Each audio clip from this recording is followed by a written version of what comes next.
जय हिंद दोस्तों, आप सभी का स्वागत है आपके अपने YouTube channel smart study bye आलोक सर में। कैसे हैं आप लोग?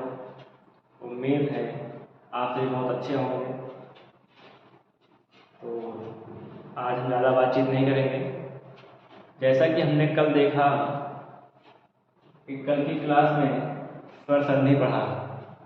स्वर संधि के कितने भेद होते हैं उनके बारे में जाना, उनसे कौन कौन से नियम बनते हैं, कैसे प्रश्न बनते हैं उनके बारे में जाना। फिर लास्ट में हमने देखा कि पहचाने कैसे संधि।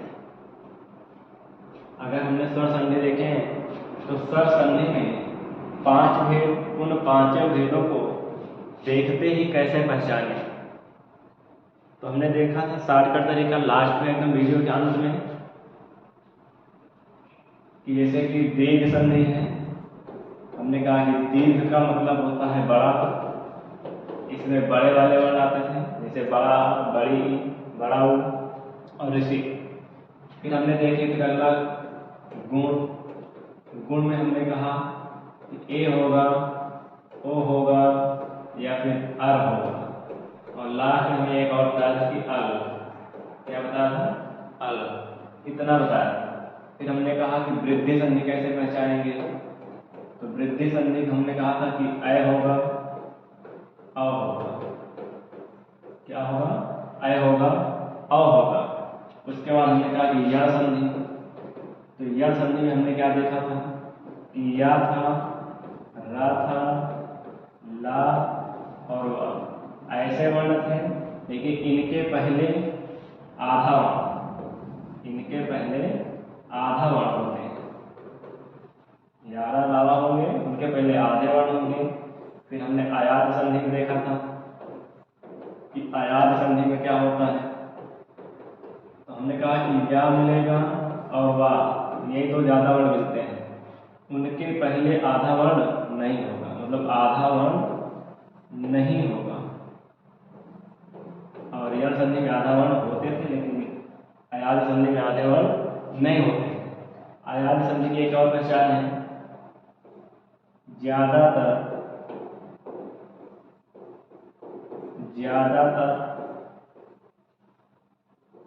3 वर्ण वाले शब्द। 3 वर्ण वाले शब्द कौन से? 3 वर्ण वाले शब्द होते हैं। जैसे नयन, पवन, भवन, ऐसे शब्द ज्यादातर हमको कौन से मिलेंगे? 3 वर्णों वाले शब्द मिलेंगे। इतनी बात हो गई थी। आज हमारा जो टॉपिक होगा, आज का टॉपिक होगा व्यंजन संधि। क्या होगा? व्यंजन संधि। तो व्यंजन संधि क्या होता है? व्यंजन से ही दिख रहा है कि व्यंजन संधि की अगर परिभाषा की बात करें तो व्यंजन संधि की परिभाषा क्या होगी कि जब स्वर का मेल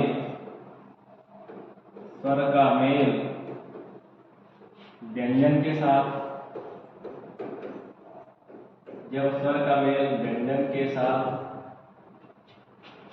किसके साथ? व्यंजन के साथ, अथवा व्यंजन का मेल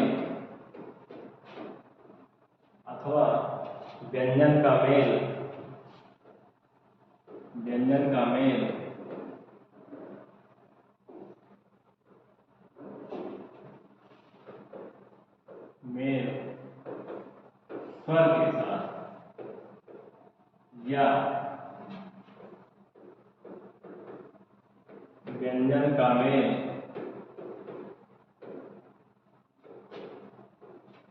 व्यंजन के साथ होता है तो व्यंजन संधि होता है। कौन सी संधि होता है? व्यंजन संधि होता है। बात को समझना। कह रहे हैं परिभाषा कि जब स्वर का व्यंजन के साथ अथवा व्यंजन का स्वर के साथ या फिर व्यंजन का व्यंजन के साथ मेल होता है व्यंजन के साथ संयोग होता है, वहाँ पर कौन सी संधि होगी? व्यंजन संधि होगी। कौन सी होगी? व्यंजन संधि। समझना, स्ट्रक्चर से समझा रहे हैं कैसे होगा। एक होगा प्लस, इसके पहले क्या होगा और इसके बाद क्या होगा? तो इस साइड व्यंजन होगा। क्या होगा?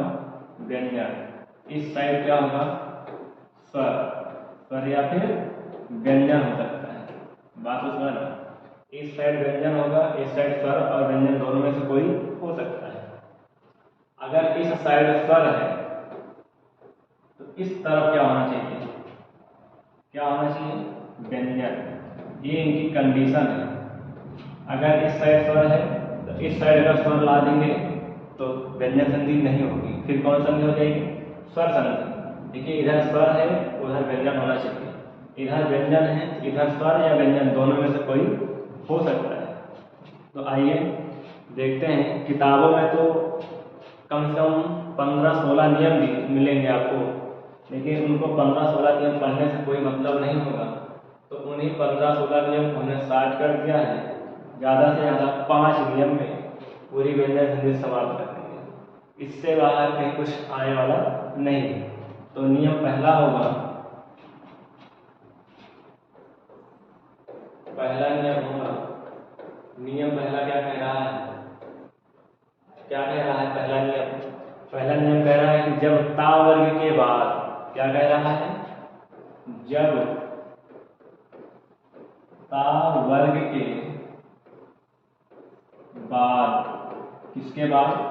ता वर्ग के बाद चा वर्ग आता है। कौन सा? चा वर्ग। ता वर्ग के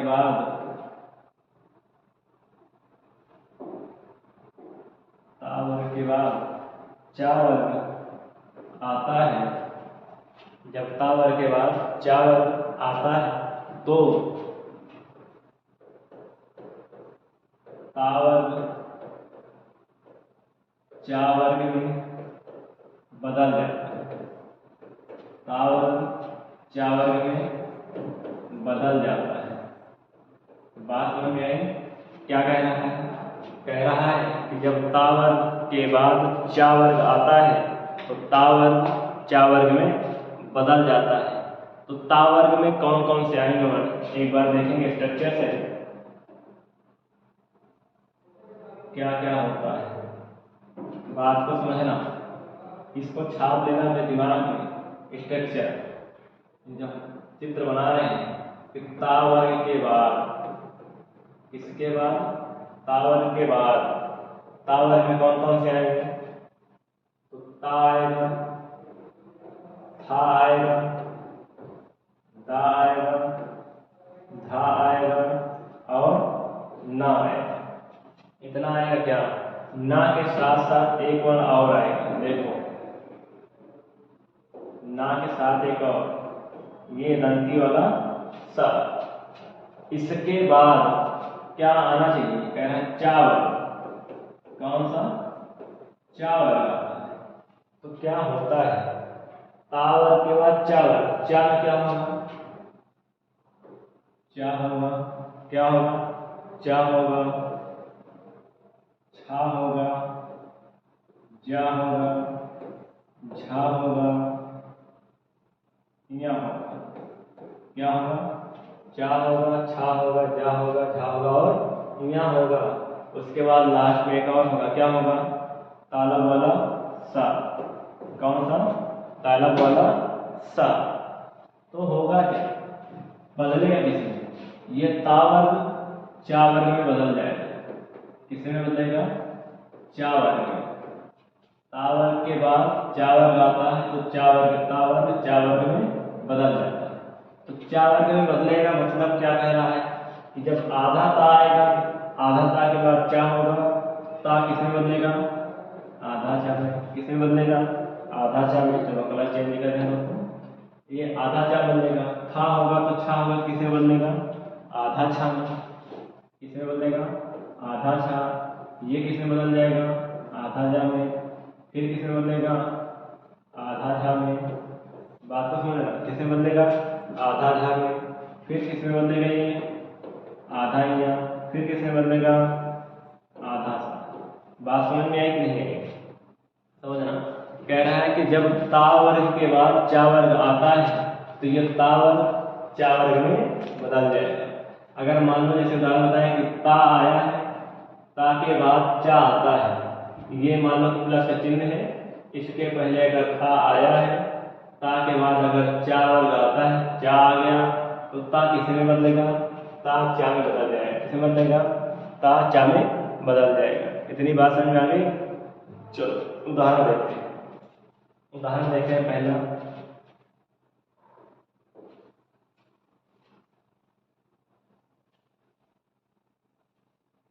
उदाहरण है रामस प्लस सेते। क्या है? रामस प्लस सेते।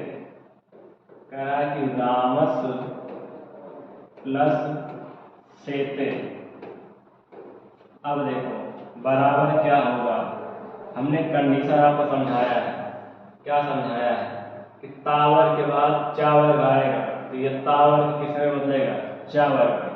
और यहाँ भी देखो हमने कहा कि जब तावर के बाद चा वर्ग आता है तो तावर चा वर्ग में बदल जाता है। समझेंगे? अब बताओ रामस प्लस सेते है। क्या है? रामस प्लस सेते है। ये ता वर्ग के अंतर्गत आया है क्या? ता वर्ग के अंतर्गत आया है क्या? ता वर्ग के बाद चा वर्ग आया है क्या? मतलब दंती सा के बाद ताला सा आया क्या? आया। तो दंती सा किस में बदलेगा? ताला सा में। तो ये सा के बदले कौन सा सा होगा? ताला पे होगा। वो भी ये आधा है तो वो भी कैसा दिख रहा है? आधा ही दिख रहा है। इधर से क्या है? सेते। तो रामस प्लस सेते बराबर क्या होगा? रामस सेते। रामस प्लस सेते बराबर रामस सेते होगा। ठीक। चलो दूसरा उदाहरण देखते हैं। जैसे आपके पास हो कि सत प्लस चित। सत प्लस चित बराबर क्या होगा? तो समझना ये ता वर्ग है क्या? ता वर्ग के बाद चा वर्ग आया है क्या?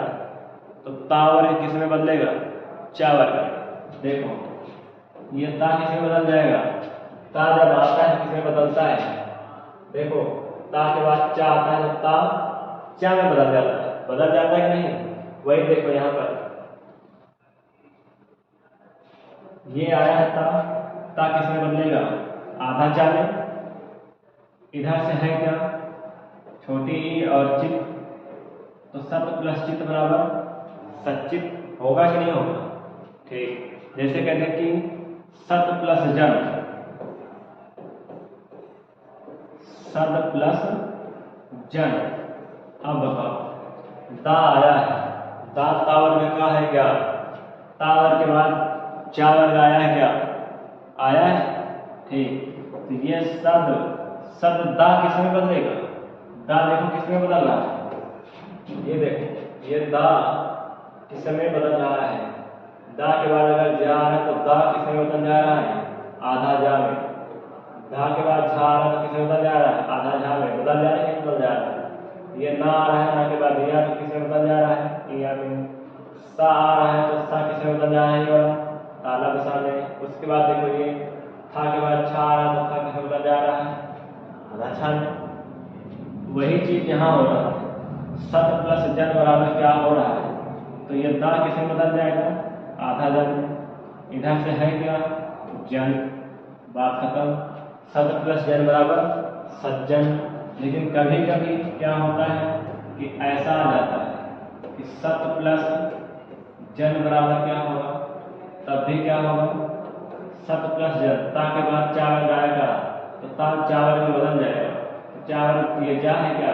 तो क्या हो जाएगा? सज्जन। अब इसका एक नियम होता है, अलग से होता है लेकिन यही समझ ले रहे हैं। नियम क्या होता है कि जब ता वर्ग के बाद यानी कि ता और दा के बाद जा आता है, ता और दा का परिवर्तन जा में हो जाता है। क्या नियम होता है कि ता या दा के बाद जा आता है, ता या दा का परिवर्तन आधा जा में हो जाता है। तो वो नियम पढ़ने से अच्छा यही समझ ले रहे हैं पूरा एक साथ कि अगर ता के या दा के बाद जा आ रहा है तो ता या दा किस में बदल जाएगा? आधा जा में। बात समझ आ गई। चलो और एक उदाहरण लेते हैं, जैसे है कि उद प्लस ज्वल। अभी देखो उद प्लस ज्वल ऐसा ही होता है क्या, उद प्लस ज्वल बराबर। अब कहीं क्या होगा, तो ता वर्ग के बाद कौन सा आया है, चा वर्ग आया है क्या, तो दा किसमें बदलेगा, चा वर्ग में। हमने अभी एक नियम बताया कि जब ता या दा के बाद जा आता है, ता दा का परिवर्तन जा में हो जाता है। अब देखो ये आधा दा था, आधा जा बन गया क्या, इधर से लेकर और आधा जा है, फिर क्या है वल। अब बताओ उज्ज्वल का शुद्ध रूप यही होता है क्या, होता है क्या, उज्ज्वल का शुद्ध रूप यही होता है। ठीक, उद प्लस ज्वल बराबर उज्ज्वल। लेकिन आप लोगों को बता दें कि जो एग्जाम में आया है वो पूछा था कि उज्ज्वल का संधि विच्छेद क्या होगा, तो ऑप्शन में उद प्लस ज्वल भी था और एक ऑप्शन में था उद प्लस ज्वल। कौन सा था, एक ऑप्शन में था उद प्लस ज्वल, एक में था उद प्लस ज्वल। तो सही कौन माना गया है, उद प्लस ज्वल। किसको माना गया है, उद प्लस ज्वल। तो बात समझ में आ गई। इसको अपने दिमाग में रखना है कि दोनों ऑप्शन मिल रहे हैं तो सही किसको मानेंगे, उद प्लस ज्वल। इतनी बात समझ आ गई। चलो नियम नंबर 2। अगर देखो अब तो ये तो हिंदी में संधि हो गई, किसमें हो गई, हिंदी में संधि हो गई। अगर संस्कृत वाले होते हैं जो, अगर संस्कृत में कभी पूछ ले कि ता या दा का परिवर्तन में ये कौन सा है नियम, ये नियम कौन सा है कि जब तावर के बाद चावर आता है तो तावर चावर में बदल जाता है। संधि कौन है, तो क्या बता देंगे, इष्टुत्व संधि। कौन सी संधि है, इष्टुत्व संधि। कौन सी संधि है, इष्टुत्व संधि। बात को समझना, संधि में अगर पूछता है संस्कृत में कौन सी संधि है तो ये वाले नियम कौन सी संधि है, इष्टुत्व संधि। बात समझ में आ गई। नियम नंबर 2 देखेंगे आगे। नियम नंबर 2 देखेंगे। नियम नंबर 2 देखने से पहले थोड़ा सा दोस्तों एक सहयोग करना। सहयोग ये है कि वीडियो को ज़्यादा से ज़्यादा शेयर करो, ज़्यादा से ज़्यादा अपने दोस्तों तक शेयर करो, ताकि उन सभी को पता चले कि क्या होती है संधि, कैसे पढ़ा जाता है, कैसे समझा जाता है। ठीक दोस्तों, तो आप लोगों का सहयोग ही हमें ऊंचाइयों तक लेकर जाएगा। यदि आप लोग ही सहयोग नहीं करोगे तो आपका ये अपना छोटा भाई आगे बढ़ने में थोड़ी कठिनाई तो होगी ही ना। तो क्या करते हैं कि आपके लिए बड़ी मेहनत से हम वीडियो बनाते हैं, आपको समझाते हैं, तो थोड़ा सा सहयोग करना चाहिए। तो हमारा निवेदन है आप सभी से, सहयोग करिए, वीडियो को ज़्यादा से ज़्यादा तक शेयर करिए, ताकि और सारे जो बच्चे हैं गरीब परिवार से हैं, इनके पास पढ़ने के लिए पैसे नहीं हैं, तो घर पर बैठ कर तैयारी कर सकें। उम्मीद करते हैं आप लोग सहयोग करोगे, हमारा भी और उन जो असहाय बच्चे हैं उन सबका भी सहयोग आप लोग करेंगे। धन्यवाद। आगे चलते हैं नियम नंबर 2 पर। नियम नंबर 2 क्या कह रहा है कि जब तावर के बाद, क्या कह रहा है, जब तावर के बाद या फिर पहले, बात कह रहा है कि जब, क्या कह रहा है कि जब तावर्ग के पहले, जब तावर्ग के वर्ग के पहले, तावर्ग के पहले या बाद में, तावर्ग के पहले या बाद में, जब तावर के पहले या बाद में टावर्ग आए तो, कौन सा, टावर्ग आए तो, जब तावर्ग के पहले या बाद में टावर्ग आए तो टावर्ग टावर्ग में बदल जाता है। तो आए तो तावर्ग, आए तो तावर्ग टावर्ग में बदल जाता है, टावर्ग में बदल जाता है। किसमें बदल जाता है, तो टावर्ग में बदल जाता है, टा वर्ग में बदल जाता है। दोस्तों जब भी ता वर्ग आएगा, ता वर्ग के पहले या बाद में टा वर्ग आ जाए तो ता वर्ग का परिवर्तन किसमें हो जाएगा? टा वर्ग। किसमें हो जाएगा? टा वर्ग। अब देखते हैं कि इनका परिवर्तन कहाँ होगा। इतनी बात समझ आ गई होगी, उम्मीद करते हैं आपको पसंद आ रहा होगा। देखो जैसे ता वर्ग की बात कर रहा है तो यहाँ समझते हैं एक चित्र में कह रहा है कि ता वर्ग में सा आएगा क्या? सा, ता, था, दा, धा और ना। इसके बाद क्या होगा? टावर। कौन सा? टावर। टावर में ये आता है क्या? मूर्धन सा, फिर टा, था, डा, टा। थोड़ा दूर रुकते हैं, सामने हो गया दोस्तों। ये टा के बाद टा होगा, फिर ठा होगा, डा होगा, ढा होगा, फिर आ। कह रहा है कि जब तावर के बाद, किसके बाद? तावर के बाद या फिर पहले क्या आ जाए? टावर। कौन सा आ जाए? टावर। तो क्या होगा? इन तावर का परिवर्तन टावर में हो जाएगा। टावर का परिवर्तन टावर में हो जाएगा। मतलब कि अगर दंती सा के बाद मूर्धन सा या पहले मूर्धन सा आया है तो दंती सा किसमें बदलेगा? मूर्धन सा में बदलेगा। क्या बात समझ आ रही है? नहीं दिखा है? चलो नीचे करते हैं। इतनी बात समझ आई? किसमें बदलता है? मूर्धन सा। अगर ता के बाद टा आ रहा है तो किसमें परिवर्तित होगा? आधा टा में। क्योंकि तावर किसमें बदल जाएगा? टा में। यहाँ पर ये किसमें बदल जाएगा? तो आधा ठा में। किसमें बदल जाएगा? आधा ठा में। बदल जा रहा है क्या? इसका परिवर्तन किसमें होगा? इसमें। इसका परिवर्तन किसमें होगा?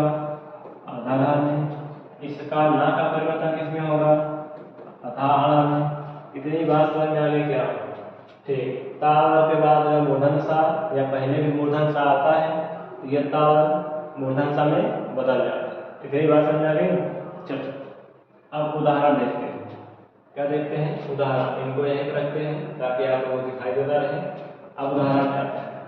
उदाहरण जैसे हैं कि तट प्लस टीका। क्या है?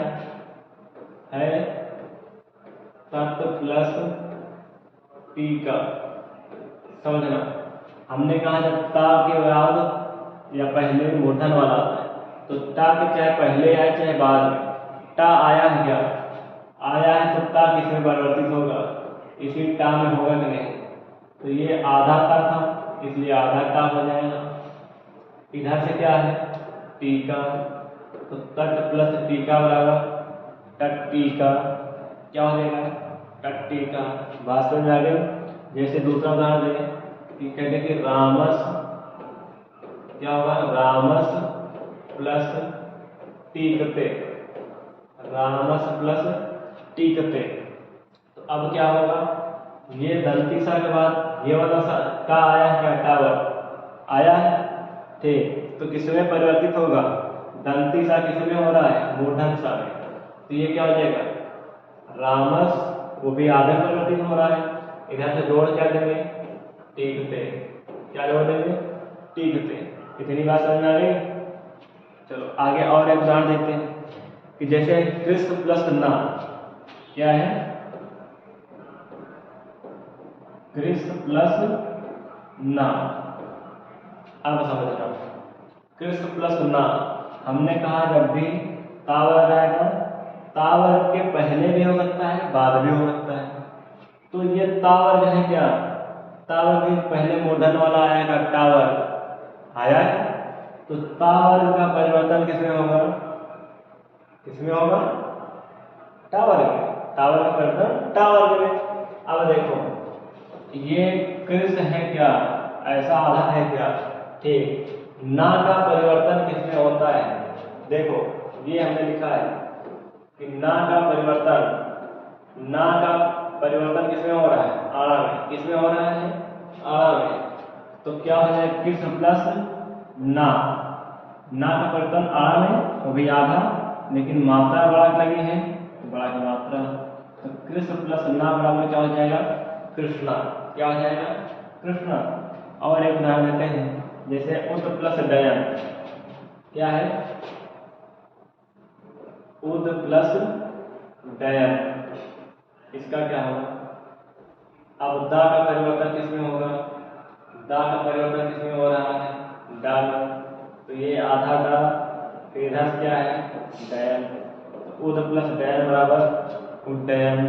उम्मीद है सबको समझ में आ रहा होगा, अच्छे से आ रहा है तो यह टाइप करो जल्दी से कमेंट बॉक्स में या लिखो। अगला आगे देखते हैं, अगर इस संधि की बात करें कि संधि कौन सी है, तो कौन सी संधि है स्तुत संधि। संस्कृत की बात करें तो स्तुत संधि है, कौन सी है स्तुत संधि, वो कौन सी थी स्तुत संधि, ये स्तुत संधि। नियम नंबर 3 पे आते हैं, नियम नंबर 3 क्या कह रहा है थोड़ा सा देखते हैं, नियम नंबर 3 क्या कह रहा है, नियम 3 ये क्या कहता है, क्या कहता है, कहता है कि किसी भी वर्ग का पहला वर्ण आए, किसी भी वर्ग का पहला वर्ण है, नोट करना, किसी भी वर्ग का पहला वर्ण, किसी भी वर्ग का पहला वर्ण, नोट करते चलो, किसी भी वर्ग का पहला वर्ण के बाद, किसी भी वर्ग के पहले वर्ण के, किसी भी वर्ग के पहले वर्ण के बाद, पहले वर्ण के बाद क्या होना चाहिए तीसरा चौथा वर्ण, कौन सा तीसरा या फिर चौथा वर्ण, किसी भी वर्ग के पहला वर्ण के बाद या पहले वर्ण के बाद किसी भी वर्ग का तीसरा चौथा वर्ण हो, क्या हो तीसरा चौथा वर्ण हो, या फिर कोई स्वर हो, या फिर कोई स्वर हो, क्या हो कोई स्वर हो, या फिर अंतःस्वर। अब अंतःस्वर क्या है, वर्ग क्या है, किसी को वर्ग नहीं समझ में आ रहा है तो भाई साहब पिछला वीडियो वर्णमाला का पढ़ो व्यंजन, व्यंजन में हमने 25 व्यंजन थे का से लेकर वहां तक, उनको वर्गों में बांटा था, तो वर्ग जाके वहां पे देख लेंगे कि कौन सा क्या वर्ग होता है, किस वर्ग में कौन कौन से वर्ण आते हैं, उनका नाम क्या होता है, वहां पे पता कर लेना। तो इतनी बात समझ में आ गई, कह रहा है किसी भी वर्ग के पहले वर्ण के बाद तीसरा चौथा वर्ण हो, अंतस्थ वर्ण हो, या फिर कोई भी स्वर हो, तो होगा क्या, तो पहले वर्ण का परिवर्तन, पहले वर्ण का परिवर्तन, पहले वर्ण का परिवर्तन तीसरे वर्ण में हो जाता है, किसमें हो जाता है तीसरे वर्ण, तीसरे वर्ण में होता है, पहले वर्ण का परिवर्तन तीसरे वर्ण में होता है। कैसे देखेंगे, किसी भी वर्ग का, किसी भी वर्ग का मतलब कह रहा है कि का होगा,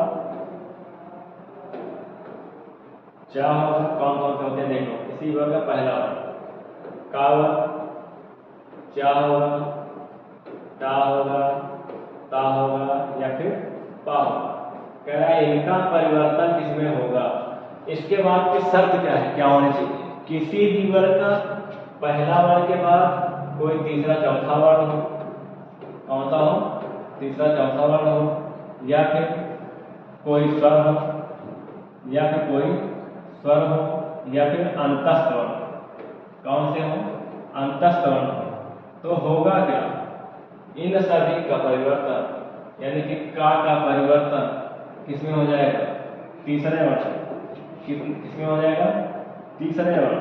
तीसरा वर्ण कौन सा है गा, तीसरा वर्ण कौन सा है गा। कहने की बात यह है कि अगर का के बाद तीसरा चौथा वर्ण आता है या स्वर आता है, अंतस्थ आता है, तो का परिवर्तन किसमें होगा गा में। वहीं अगर चा के परिवर्तन की बात करें तो चा का परिवर्तन किसमें होगा? जा में। किसमें होगा? जा में। वहीं अगर टा की बात करें तो किसमें होगा? तो किसमें होगा? डा में। किसमें परिवर्तन होगा?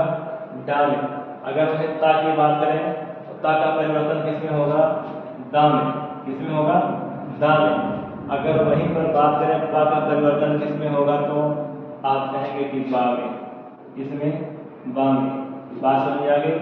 एक हमने बता दिया, वही नियम सब में लगेंगे कि का के बाद तीसरा चौथा वर्ण आता है या फिर कोई स्वर आता है या फिर आता है तो होगा क्या?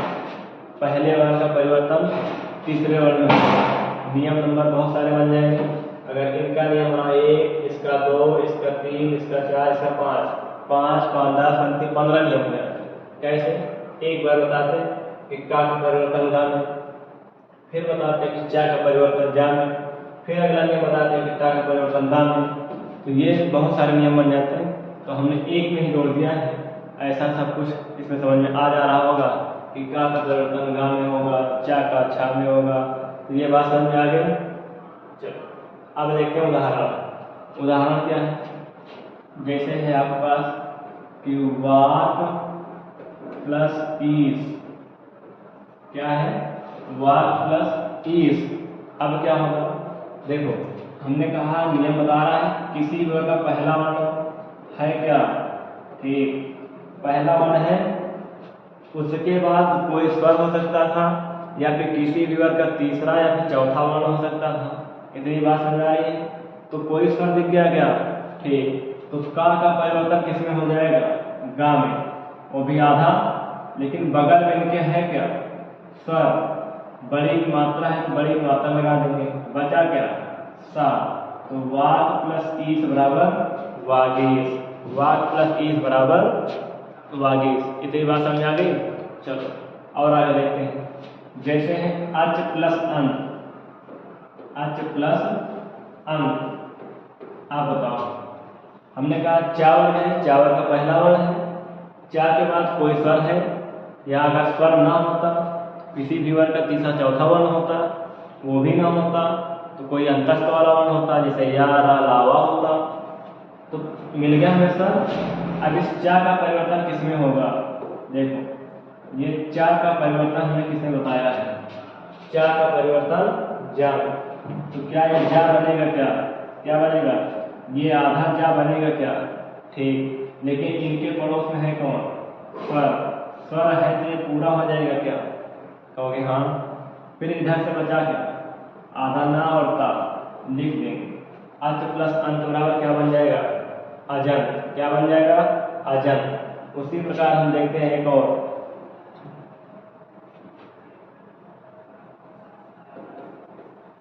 आपको प्लस जा। क्या है? आपको प्लस जा। इनमें क्या होगा? अब देखो किसी भी वर्ग का पहला वर्ण है क्या? है पा है। पा का परिवर्तन किसमें होगा? बा में। लेकिन कब होगा?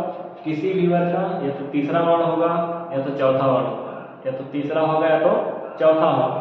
तो ये जा जो आ रहा है पा के बाद, क्या तीसरा वर्ण है या फिर चौथा? तो हम कहेंगे चा वर्ग में आता है तो चा छा जा, यानी कि तीसरा वर्ण है क्या? तीसरा वर्ण है। तो इस पा का परिवर्तन आधा बा में, तो ये आधा बा हो जाएगा। इधर से बचा क्या है? जा। तो आप प्लस जा बराबर क्या हो जाएगा? अब इतनी बात समझ में आ गई? समझ में आ गई? एक उदाहरण और देते हैं। जैसे है कि दिक प्लस गर। दिक प्लस गर बराबर क्या होगा? दिक प्लस गज बराबर क्या होगा? तो देखेंगे ये दि रहेगा ही, का के बाद तीसरा चौथा वर्ण होना चाहिए, है गा तीसरा वर्ण है। इसका परिवर्तन क्या होगा? देखो का परिवर्तन गा में। किसमें? गा में। तो ये आधा गा होगा क्या? ऐसा ही होगा कुछ। इधर से क्या है? गज। अब देखो ये गज ऐसा कुछ है। ठीक, ये दिग, ये गा पूरा कब होता? जब इसके बगल में स्वर हो। स्वर नहीं है इधर भी व्यंजन इधर भी व्यंजन, क्या दोनों मेल कर पाएंगे? आप कहोगे हाँ मेल कर लेंगे, लेकिन मेल नहीं होगा। क्या होगा? संयोग होगा। क्या होगा? संयोग। तो संयोग होगा तो ये आधा गा ही रहेगा, इधर से पूरा गा, इधर से जग। दिक प्लस गज बराबर दिग्गज। जब दो व्यंजन आपस में एक साथ मिलते हैं तो मेल नहीं होता है, संयोग होता है। क्या होता है? संयोग होता है। कौन सा? हलो अंतरतमा संयोगा। क्या होता है? हलो अंतरतमा संयोगा। ठीक, इतनी बात समझा गई। आगे चलते हैं अगले नियम। नियम नंबर 4। नियम नंबर 4। नियम नंबर 4 क्या कह रहा है? आओ देखते हैं क्या कह रहा है। कह रहा है कि यदि माँ के बाद, क्या कह रहा है? माँ के बाद क्या हो? कह रहा है माँ के बाद यदि अंतस्थ वर्ण या उस व्यंजन, माँ के बाद अंतस्थ वर्ण या फिर उस व्यंजन आए तो, या फिर उस में व्यंजन आए तो, उस व्यंजन आए तो क्या होगा? कह रहे हैं कि माँ के बाद कोई अंतस्थ वाला वर्ण आता है या फिर ऊष्म वाला वर्ण आता है तो होता क्या है? तो माँ पंचमा अक्षर या फिर अनुस्वार में बदल जाता है। माँ किसमें बदल जाएगा? अनुस्वार में। किसमें? अनुस्वार में। तो माँ अनुस्वार में बदल जाता है। अनुस्वार या पंचम वर्ण, अनुस्वार या पंचम वर्ण में बदल जाता है, बदल जाता है। इतनी बात समझे? माँ अनुस्वार या पंचम वर्ण में कब बदलेगा? जब माँ के बाद अंतस्थ वाला वर्ण आए या फिर ऊष्म वाला वर्ण आए तब। देखते हैं थोड़ा सा उदाहरण में। जैसे सम प्लस यम, सम प्लस यम बराबर क्या होगा? देखो हमने कहा कि माँ के बाद कोई भी अंतस्थ वर्ण आए या ऊष्म वर्ण आए। अब अंतस्थ वर्ण क्या होते हैं, ऊष्म वर्ण क्या होते हैं? यदि आपको नहीं पता है तो आप वर्णमाला का पिछला पार्ट 3 वीडियो देखो, उसमें सब कुछ क्लियर हो जाएगा। तो ये माँ किससे बदलेगा? अनुस्वार में। अनुस्वार क्या होता है? ऐसे बिंदी होती है। अब इधर देखो क्या आया था? अंतस्थ वर्ण आया था। क्या अंतस्थ आया तो माँ अनुस्वार बदल गया, इधर बचा क्या? यम। तो सम प्लस यम बराबर क्या होगा? संयम। क्या होगा? संयम। जैसे एक और उदाहरण दें कि सम प्लस वार क्या होगा? इसका विच्छेद बताओ। सम प्लस वार का विच्छेद, तो आप कहेंगे कि सम होगा, क्या होगा? सम होगा, उधर से क्या होगा? वार। क्या होगा? वार। क्यों? क्योंकि माँ के बाद अगर अंतस्थ वाला वर्ण आए तो माँ अनुस्वार बदल जाएगा। बात समझ आ गई? चलो और देखते हैं एक उदाहरण। जैसे कि संपूर्ण, संपूर्ण, अगर संपूर्ण का संधि विच्छेद पूछे तो क्या बताओगे? यही बताएगा कि ये आधा सम होगा, इधर से क्या होगा? पूर्ण होगा। बात समझ आ गई? कैसे? हमने कहा जब माँ के बाद कोई अंतस्थ व्यंजन आए या ऊष्म व्यंजन आए। अब देखो यहाँ पर अंतस्थ ऊष्म नहीं आ रहा है, नहीं आ रहा है तो ये माँ परिवर्तित नहीं हो रहा है, परिवर्तित नहीं हो रहा है। तो क्या बन जा रहा है? ये जैसा का जैसा है वैसा का वैसा ही लिख उठ रहा है। बात समझ आ गई? तो सम प्लस पूर्ण बराबर संपूर्ण हो गया। एक उदाहरण जैसे हम बोले कि सम प्लस हार, क्या बोले कि सम प्लस हार। समझो हमने कहा कि माँ के बाद कोई अंतस्थ वर्ण हो या ऊष्म वर्ण हो। अंतस्थ नहीं है, ऊष्म है। ऊष्म व्यंजन क्या होते हैं? तीनों प्रकार के सा और हा। बात समझ आ रही है? तो ये हा है क्या, तो माँ अनुस्वार का रूप लेगा क्या, जी लेगा। इधर से बचा क्या, हार। बात समझ में आई। सम प्लस हार बराबर संहार, सम प्लस हार बराबर संहार। आगे चलते हैं, उम्मीद है सबको समझ में आ गया होगा। चलो मैं कहता हूँ कि सुबह पढ़ो या रात को हमेशा दिल में रखो इस बात को, सुबह पढ़ो या रात को हमेशा दिल में रखो इस बात को कि सफल बनाना है एक दिन अपने आप को, सफल बनाना है एक दिन अपने आप को। अपनी मेहनत को बेकार नहीं जाने देना है, सफल होकर दिखाना है, वर्दी पहन के दिखाना है। ये सपना अपने मन में रखो, अपने दिल में रखो, किसी को बताना नहीं। चलो नियम नंबर 5 कह रहा है, नियम नंबर 5 कह रहा है कि यदि ऋषि या फिर रा हो या फिर मूर्धन वाला सा हो, ऋषि हो, रा हो, मूर्धन वाला सा हो के बाद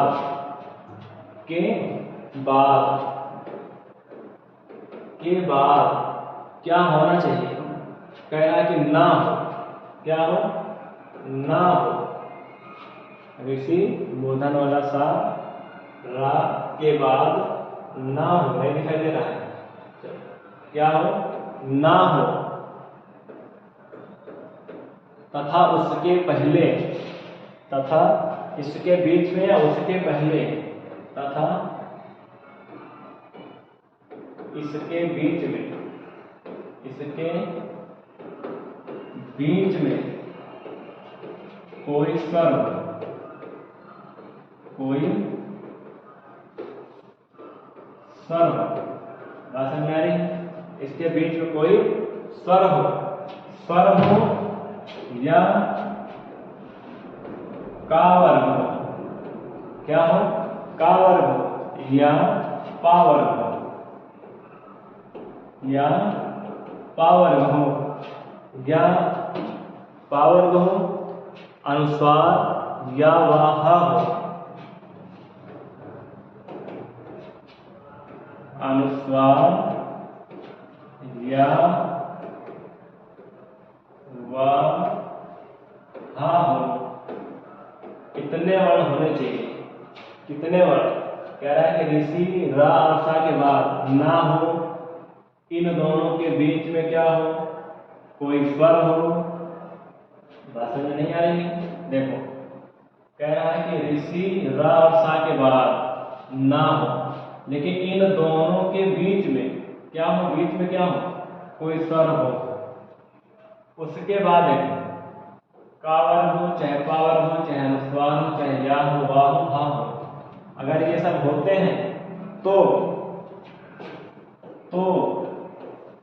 ना का परिवर्तन, तो ना का परिवर्तन आराम में हो जाता है। किसमें हो जाता है, आराम में हो जाता है। बात समझ आएगी, ना का परिवर्तन आराम में हो जाता है या ना के आराम में बदल जाता है। इतनी बात समझ में आ गई। चलो जैसे उदाहरण देखते हैं। उदाहरण में क्या है, कैसे है कि प्रा प्लस मा, प्रा प्लस मा, हमने कहा इस साइड प्लस क्या होना चाहिए, ऋषि हो, रा हो या फिर मूर्धन वाला सा। इधर क्या निकला है, इस आधे पाक करेंगे, इधर रा निकला है, क्या है, रा है क्या, इधर क्या है, मान। हमने कहा इधर रा होना चाहिए, चाहे ऋषि हो चाहे मूर्धन वाला सा हो, इधर ना हो, है क्या, ठीक। दोनों के बीच में स्वर होने चाहिए, दोनों के बीच में स्वर है क्या, इसको हल करें तो ऐसा क्या लगेगा, अब मतलब स्वर है, अगर स्वर है तो होगा क्या, इस ना का परिवर्तन केवल और केवल आराम हो जाएगा बस। तो ये प्रा ऐसा ही रहेगा, माँ ऐसा ही रहेगा, ना का परिवर्तन किसमें हो जाएगा, आड़ा में। तो प्रा प्लस मान बराबर प्रमाण, प्रा प्लस मान बराबर प्रमाण। बात समझ में आ गई। चलो एक दो उदाहरण और देखते हैं। जैसे है कि भूस प्लस अन्न, भूस प्लस अन। अब देखो, चाहे ऋषि हो, चाहे मूर्धन्य सा हो, चाहे रा हो, तो मूर्धन्य वाला सा है, बाद में ना है, लेकिन दोनों के बीच में एक स्वर है, होना चाहिए। ठीक, तो होगा क्या, केवल और केवल ना का परिवर्तन होगा बस। ये आधा सा है, लेकिन इनके गुणगम में है स्वर, पूरा हो जाएगा। ना का परिवर्तन किसमें हो जाएगा, आधा। तो भूस प्लस ना बराबर भूसा। ये बात समझे कि नहीं, बोलो हाँ, समझ में आई कि नहीं? ठीक, आगे देखेंगे। जैसे ऋषि हो, क्या हो, ऋषि हो, और इधर से आड़ा ना, क्या हो, ना। अब बताओ, ना ऋषि है, ऋषि के बाद ना है, तो होगा क्या, ना का परिवर्तन हो जाएगा आड़ा, किसमें, आड़ा। तो ऋषि प्लस ना बराबर ऋण, ऋषि प्लस ना बराबर ऋण। उसी प्रकार एक और देखेंगे कि है त्रिश, त्रिश प्लस ना, त्रिश प्लस ना बराबर क्या होगा, तृष्णा। क्या होगा, तृष्णा। उसी प्रकार कृष्ण प्लस ना, उसी प्रकार कृष्ण प्लस ना बराबर क्या होगा, कृष्णा। क्या होगा, कृष्णा। बात समझ में आ गई? चलो ठीक है दोस्तों, उम्मीद है आप सभी को समझ में आया होगा बहुत अच्छे से। ऐसे ही वीडियो देखने के लिए हमारे चैनल को सब्सक्राइब करें, स्मार्ट स्टडी बाय आलोक सर, और बेल आइकन को दबाएं ताकि आपको हमारे आने वाले समस्त वीडियो की नोटिफिकेशन आप तक पहुंचते रहें और आप अपनी तैयारी को बेहतर करते रहें। तो आज के लिए बस करते हैं दोस्तों।